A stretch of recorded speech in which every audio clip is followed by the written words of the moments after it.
இன்னைக்கு சூப்பர் ஹெல்த்தியான lunch recipe தான் பார்க்க போகிறோம். இந்த ரெசிபி ரொம்பவும் ஹெல்த்தியாகவும் அதே டைமில் டக்குன்னு செஞ்சிடலாம். இதுக்கு காம்பினேஷனாக உருளைக்கிழங்கு ஃப்ரை தான் பண்ண போகிறோம். அதை எப்பவும் போல் செய்யாமல் கொஞ்சம் டிஃப்ரெண்ட்டாக எப்படி பண்ணலான்னு பார்க்கலாம்.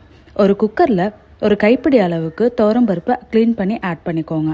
கூடவே நம்ம க்ளீன் பண்ணி வச்சிருக்க சிறுகீரையை சேர்த்துக்கலாம். 4-5 சின்ன வெங்காயம், 4-5 பூண்டு பல் சேர்த்துட்டு உங்கள் டேஸ்ட்டுக்கு ஏற்ற மாதிரி உப்பு சேர்த்துக்கோங்க. கொஞ்சமாக மஞ்சத்தூள் சேர்த்துக்கோங்க.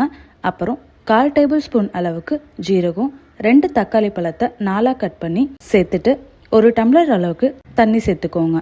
அப்புறம் குக்கரை மூடி வச்சு 3 விசில் விட்டு எடுத்தீங்கன்னா கீரையும் பருப்பும் நல்லாவே வெந்திருக்கும். இதில் இருக்கிற எக்ஸஸ் வாட்டரை தனியாக எடுத்துட்டு நீங்கள் மத்து போட்டு நல்லா கடைஞ்சி எடுத்துக்கோங்க. நீங்கள் எடுத்து வச்சிருக்கிற தண்ணியை வேஸ்ட் பண்ணாமல் அதை ரசத்தில் சேர்த்துக்கோங்க. டேஸ்டியாகவும் இருக்கும். அண்ட் அந்த தண்ணியில் நிறைய ஹெல்த் பெனிஃபிட்ஸ் இருக்குது. ஸோ வேஸ்ட் பண்ணிடாதீங்க. இதை தாளிக்கிறதுக்கு 5-6 சின்ன வெங்காயத்தை தட்டி எடுத்து வச்சுருக்கேன். ஒரு தாளிப்பு கரண்டியில் 2 ஸ்பூன் ஆயில் சேர்த்துட்டு 1/4 டேபிள் ஸ்பூன் அளவுக்கு கடுகு, கொஞ்சமாக ஜீரகம், கொஞ்சமாக கருவேப்பிலை சேர்த்து அப்புறமா நீங்கள் தட்டி வச்சிருக்கிற சின்ன வெங்காயத்தையும் சேர்த்துக்கோங்க. கடைசியாக 2 வரமிளகாவை சேர்த்து கலந்து விட்டுட்டு நீங்கள் மசிச்சு எடுத்து வச்சிருக்கிற கீரை கடையில் ஆட் பண்ணிக்கோங்க. அவ்வளோதான், சிறுகீரை பருப்பு கடையில் ரெடி ஆயிடுச்சு. இது கூடவே சைடிஷாக உருளைக்கிழங்கு ஃப்ரை பார்க்கலாமா?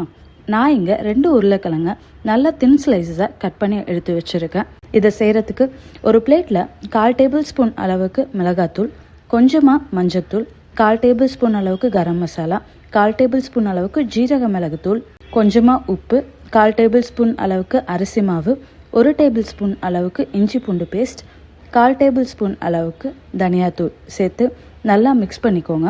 இதை மிக்ஸ் பண்ணுறதுக்கு கொஞ்சமாக தண்ணி சேர்த்து மிக்ஸ் பண்ணிக்கோங்க. இல்லைன்னா நீங்கள் லெமன் ஜூஸ் கூட கொஞ்சமாக ஆட் பண்ணி கூட மிக்ஸ் பண்ணிக்கலாம். தண்ணி ஆட் பண்ணி மிக்ஸ் பண்ணும்போது கொஞ்சமாக ஆட் பண்ணுங்கள். பிகாஸ் உருளைக்கிழங்குலேருந்து தண்ணி விடும். நல்லா மிக்ஸ் பண்ணிவிட்டு நீங்கள் தின் ஸ்லைசஸாக கட் பண்ணி எடுத்து வச்சுருக்கிற உருளைக்கிழங்க நீங்கள் மிக்ஸ் பண்ணி வச்சுருக்கிற மசாலாவில் ஒவ்வொரு ஸ்லைசஸாக கோட் பண்ணி எடுத்து தனியாக வச்சுக்கோங்க. மிக்ஸ் பண்ணிவிட்டு ஒரு 10 மினிட்ஸ் மேரினேட் பண்ணுறதுக்காக விட்டுருங்க. இந்த மேரினேட் ஆகிற கேப்பில் உருளைக்கிழங்குலேருந்து தண்ணி கொஞ்சமாக விட்டுக்கிட்டு இருக்கும். அது ஒன்றும் ப்ராப்ளம் இல்லை.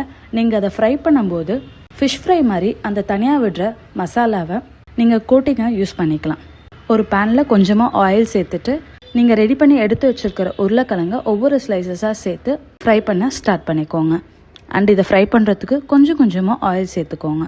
கீரை சாப்பிடாத குழந்தைங்களுக்கு இந்த மாதிரி காம்பினேஷனில் நீங்கள் லஞ்ச் பண்ணி கொடுத்தீங்கன்னா கண்டிப்பாக வேண்டான்னு எந்த குழந்தையுமே சொல்ல மாட்டாங்க. ஃபுல்லாக சாப்பிட்ருவாங்க.